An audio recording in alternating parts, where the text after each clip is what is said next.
Hey everybody, it's Suzanne. Yesterday I made the hot processed pine tar soap and a tea tree soap, and today I'm going to make a cold pot processed pine tar soap. And I've already melted all my oils. They're in here, and let's see. I've mixed them up.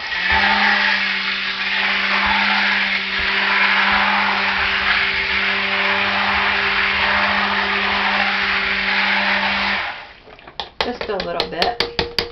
I had them mixed before actually, but for the purpose of the video, I'll mix again like I just did.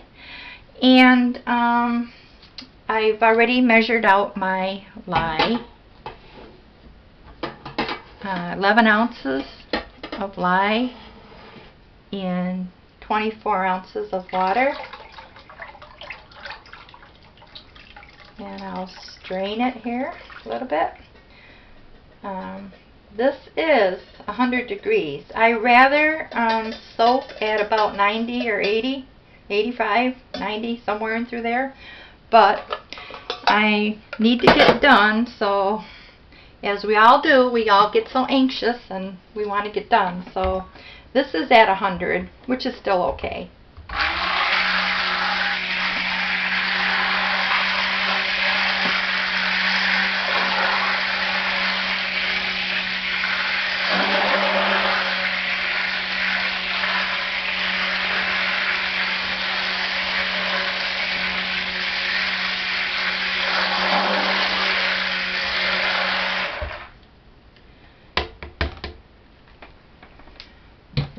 This is a mostly olive oil, so it's like a cast iron soap.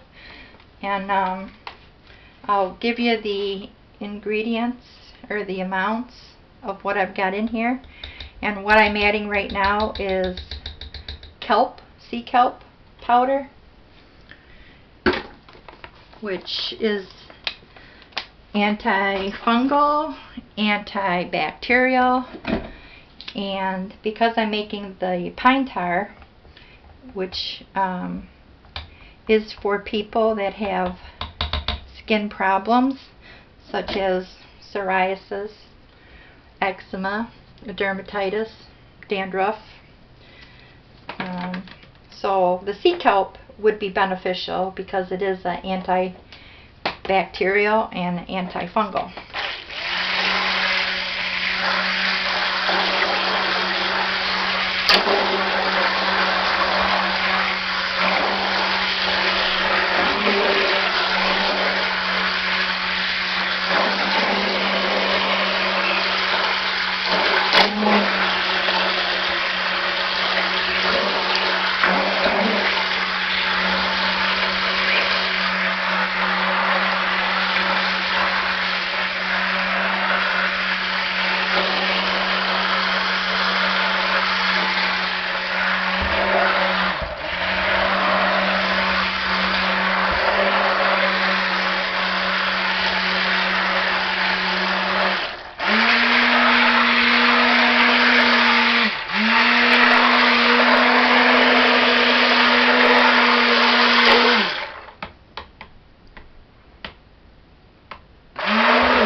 Okay, you can't even see the sea kelp in there.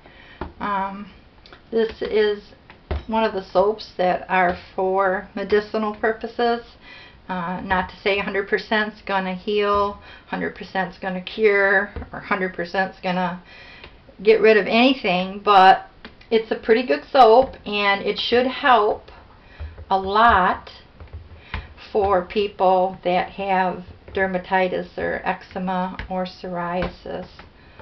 Or it's good for any kind of rashes, poison ivy, poison oak, any kind of rash. It's good for that, and it doesn't smell like a luxury bath soap. It smells medicinal, not real bad or anything. Let me just go through. When I add the pine tar, we work quickly after that because it'll really seize up, and it'll really thicken really quick, and you'll have to move along really fast. So I've hesitated to add the pine tar so far while I'm talking, but this is also all mixed up really good. I don't see any of the sea kelp in chunks, and that's what you want. You don't have to add the sea kelp, that's optional. I just swear by that stuff, so I add it when I'm making a soap that's designed to target rashes or dry skin, or you'd want to put maybe oatmeal in if you want to exfoliate the skin or something to exfoliate. But alright, these are my essential oils and aloe vera. I have some aloe vera in here, and I have some vitamin E.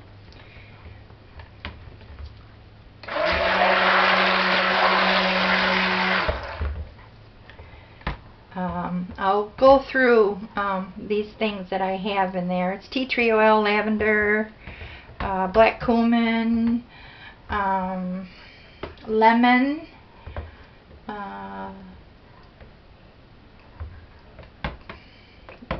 calendula extract, and mint.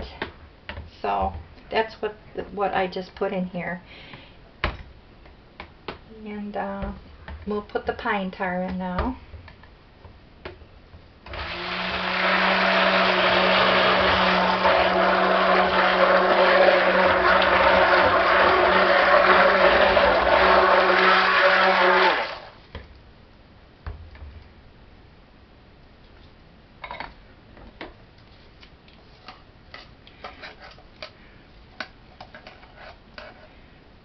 This is 8 ounces of pine tar that I bought at Tractor Supply. It was the only place actually locally that I could find it.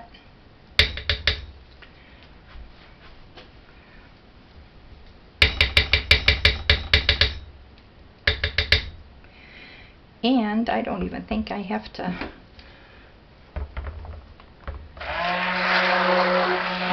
blend this too much.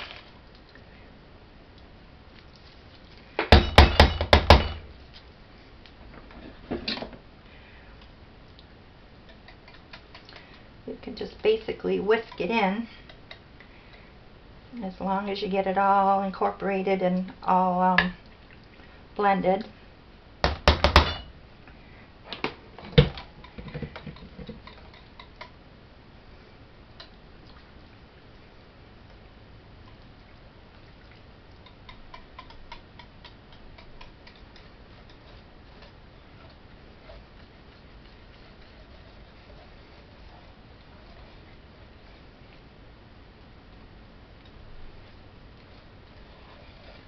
The hot process that I made yesterday, actually yesterday and the day before, because I made a pine tar, and I also made just a tea tree soap hot process.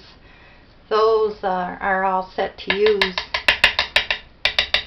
in about a week, so that's good. This here can cure for the next 4 weeks or so, and it'll be ready then. Let me just one time. I just cannot refuse to use a blender.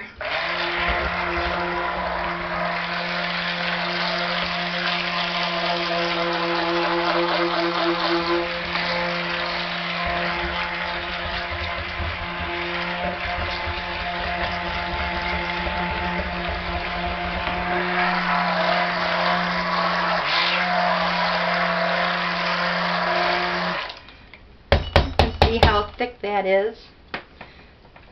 Doesn't take too much, but the blender's nice. I'm confident that everything is mixed up really well, and that's what you want.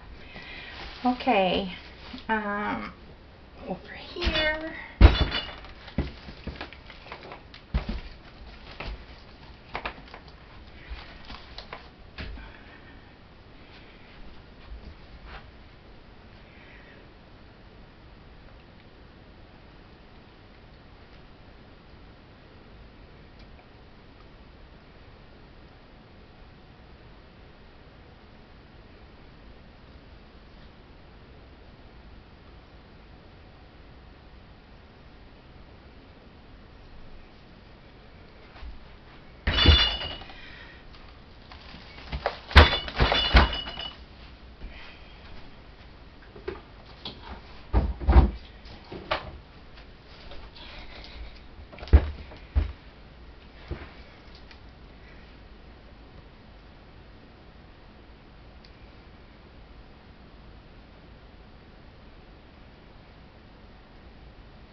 This is where good coordination comes in handy.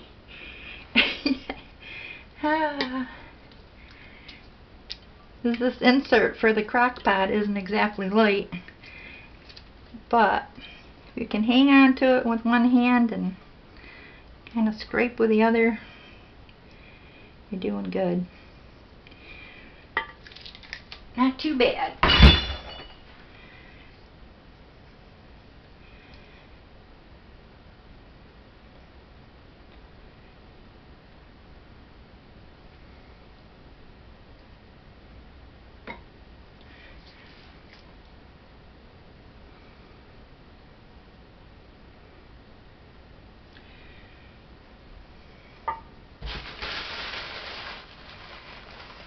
Wouldn't be making soap if you didn't make just a little bit of a mess. And I've got some videos to upload, but when I started to make the cold process batch, I measured out everything and I'm going along, and poof, I got the olive oil all measured out, like 50 ounces of it, so it's a big recipe. Guess what? Spilled it all. Yep.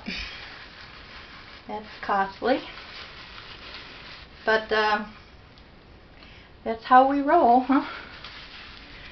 So, this is good. So, not too bad, other than it wanted to set up a little bit faster, but actually not too bad. So, I'll cut this tomorrow. A lot of my customers love this, those that suffer from itchy psoriasis. And oh, I forgot, I was going to tell you what was in here. Duh! Alrighty, so it is,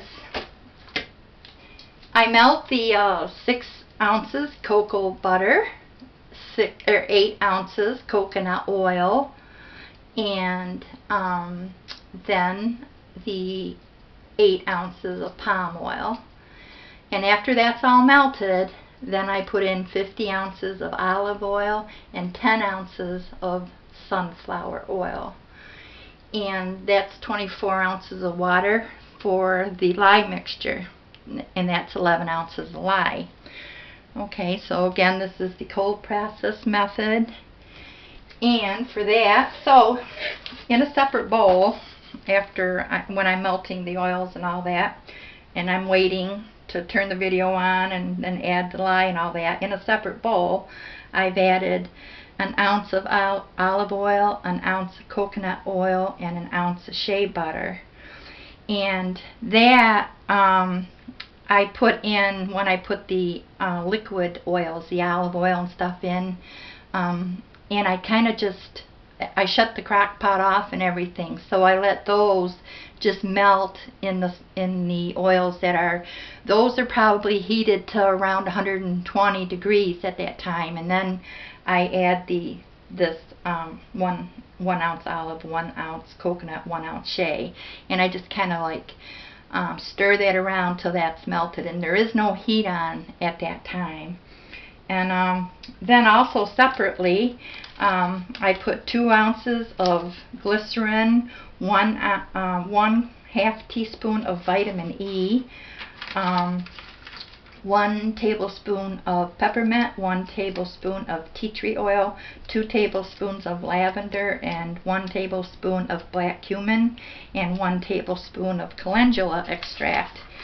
And then I leave that off to the side. Then usually I'll turn the video on, and then that's where you guys came in, and I put the 1 teaspoon of sea kelp powder in and got that all incorporated. And then you saw me do the rest, and so that's it. I'm going to be making a lip balm in a little while, so stay tuned for that. You all have a great day. Thanks for watching.